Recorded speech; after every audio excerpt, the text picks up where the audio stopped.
दोस्तों नमस्कार, जय हिंद। कनाडा बहुत बुरी तरह अपने ही बिछाए जाल में फंस गया है।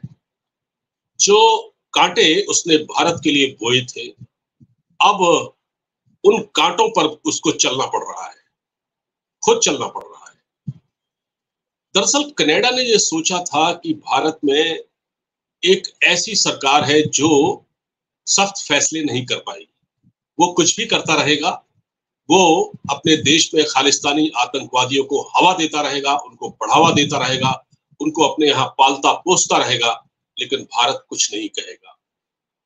और हाँ, पिछली सरकारों ने ये कदम कभी नहीं उठाया जो इस बार हमारे प्रधानमंत्री नरेंद्र मोदी ने उठाया, उनकी सरकार ने उठाया।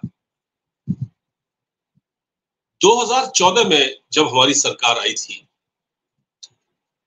तो उस वक्त ये सब हो रहा था। उस वक्त भी हो रहा था, उससे पहले भी हो रहा था।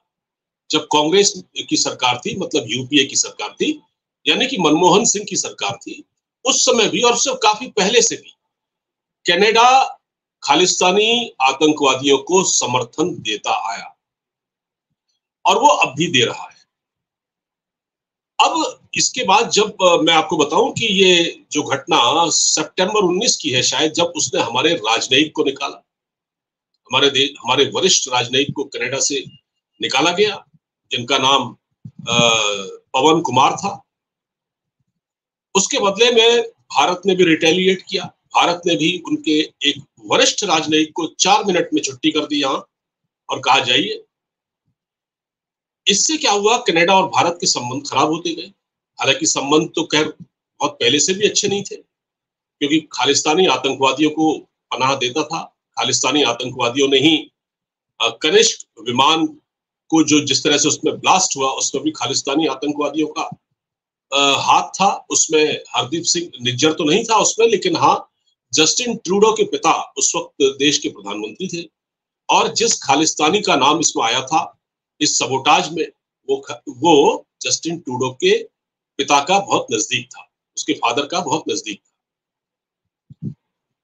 अब क्या हुआ, जब उसके बाद ये आज करीब करीब इस घटना को 25 दिन करीब हो रहे हैं जब हमारे डिप्लोमेट को निकाला गया, और उसके बाद भारत ने फ्रंट फुट पर आकर पेच कसने शुरू कर दिए कनाडा की, और इस कदर कस दिए हैं कि अब कनाडा घुटनों पर आ गया है। भारत ने कहा कि आपका यहाँ जो स्टाफ है, आपका जो दूतावास है, उसमें स्टाफ ज्यादा है, इसको बराबर किया जाए। जितना भारत का स्टाफ कनाडा में एम्बेसी में है, उतना ही यहाँ होना चाहिए। तो भारत ने उनके करीब 41 राजनयिकों को, जो विभिन्न अलग अलग, दिल्ली के अलावा जो अलग अलग काउंसिलेट है उनमें तैनात है, उनको कहा कि आप जाइए। तो अब ये खबर आ रही है कि कनाडा ने आफ्टर ऑल सिंगापुर और मलेशिया और कुछ अन्य देशों में उन राजनयिकों को तैनात कर दिया है। लेकिन अगर आप ये समझते हैं कि इतने भर से कनाडा की अकड़ ठिकाने आ गई है, तो ऐसा भी नहीं है। कनाडा की हालत यह है कि रस्सी जल गई और बल नहीं गया। रस्सी जल गई लेकिन ऐंठन नहीं गई, वो हालत है कनाडा की। ऐसा बिल्कुल नहीं है कि इन दो घटनाओं के बाद, जैसे उन्होंने हमारे राजनयिक को निकाला, पवन कुमार राय को, फिर हमने निकाला उनके वरिष्ठ राजनयिक को, और फिर हमारी सरकार ने कहा कि आप अपना स्टाफ कम कीजिए, तो कनाडा को ऐसा करना पड़ा। बावजूद इसके ऐसा नहीं है कि कनाडा में खालिस्तानी आतंकवादियों की गतिविधियां कम हो गई हैं, बिल्कुल नहीं है। कुछ समय पहले ये दबाव पड़ा था, तो कुछ गुरुद्वारों से, कुछ सार्वजनिक स्थानों से खालिस्तानी आतंकवादियों ने खालिस्तान के पोस्टर हटा दिए, बल्कि उनसे हटवाए गए। वहां की पुलिस ने उन पोस्टरों को हटवाया। लेकिन एक बार फिर से कनाडा में उन्हीं जगहों पर फिर से पोस्टर लगा दिए गए। ये क्यों हो रहा है? ये इसलिए हो रहा है कि जस्टिन ट्रूडो उस तरह से एक्ट नहीं कर रहे हैं जैसे उनको करना चाहिए। उनकी सरकार, उनकी इंटेलिजेंस एजेंसियां, उनकी पुलिस वो साहस नहीं दिखा रही है या उनको उस तरह के निर्देश नहीं है कि आप इनके साथ सख्ती से पेश आइए, तो उन्होंने दोबारा उन जगहों पर जहां से पोस्टर हटाए गए थे फिर से लगा दिए। फिर से वहां पर प्रदर्शन हो रहे हैं, बल्कि एक कार्यक्रम रखा गया है, किल इंडिया नाम से एक कार्यक्रम रखा गया है जहां खालिस्तानी इकट्ठे होंगे। तो ये सब गतिविधियां तब हो रही हैं जब भारत ने कनाडा का स्टाफ कम कर दिया, यहाँ की एम्बेसी, यानी 41 राजनयिकों को भेज दिया। उसके बावजूद ये अपनी हरकतों से बाज नहीं आ रहे हैं। अब कनाडा क्या कहता है? कनाडा कहता है कि साहब आप हमसे प्राइवेट बात कीजिए, हम डिप्लोमेसी के जरिए इस मामले को हल करना चाहते हैं, हम आपसे प्राइवेट बात करना चाहते हैं, यानी भारत सरकार।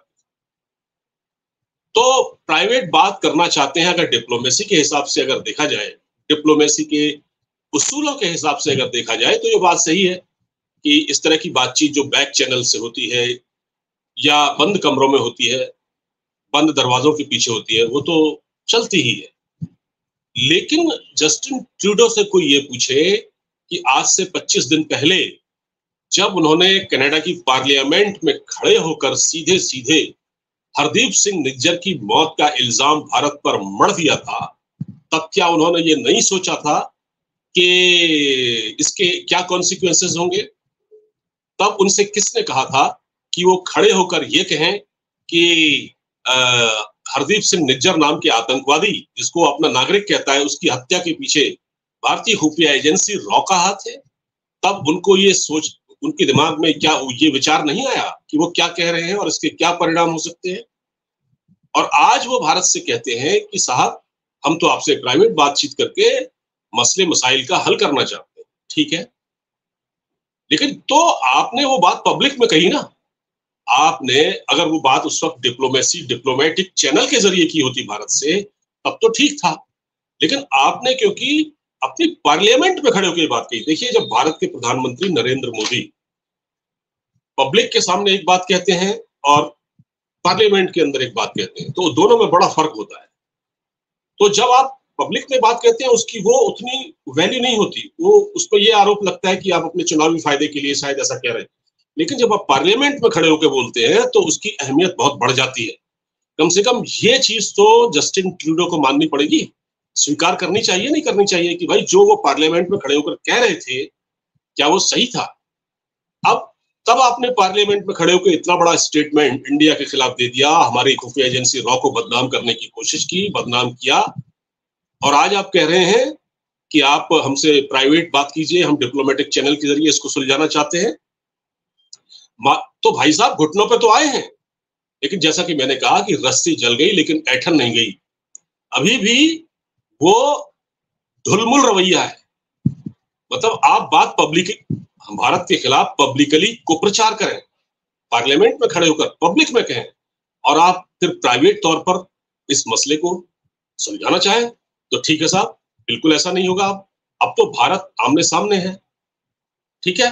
तो भारत ने कहा है कि अब ये ऐसे नहीं होगा, जब आपने पब्लिक में ये बात कही है तो ये सब मामले पब्लिकली हल होंगे, अब ये डिप्लोमेटिक चैनल से नहीं होंगे। तो एक कहावत है ना, अब आया ऊंट पहाड़ के नीचे, तो पहाड़ के नीचे ऊंट आ चुका है।